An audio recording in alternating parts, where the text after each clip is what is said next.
বিলগুলোর ব্যাপারে descending opinion দেওয়া হয়েছে, সেগুলোই এখানে এখন আলোচনা হচ্ছে এবং পরবর্তীগুলোও তাই। একদিকে 2 মিনিট সময়, এই সময়ের ভিতরে কিছুই বলা সম্ভব না।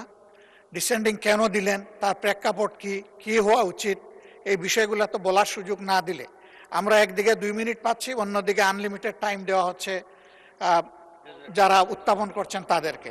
তাইলে ডিবেট কোথায়? আমরা তো কোনো ডিবেট দেখছি না এখানে।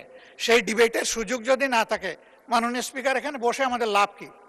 আমরা যদি আমাদের কথাই বলতে না পারি, আমাদেরকে আমাদের কথা বলার সুযোগ দেওয়া হোক এবং যারা ট্রেজারি বেঞ্চ থেকে এটা উত্থাপন করবেন তাদেরকেও পর্যাপ্ত সময় দেওয়া হোক। আমাদের কোনো আপত্তি নাই, কিন্তু আমাদেরকেও যেন পর্যাপ্ত সময় দেওয়া হয়। ধন্যবাদ মাননীয় স্পিকার। মাননীয় বিরোধী দলের নেতা,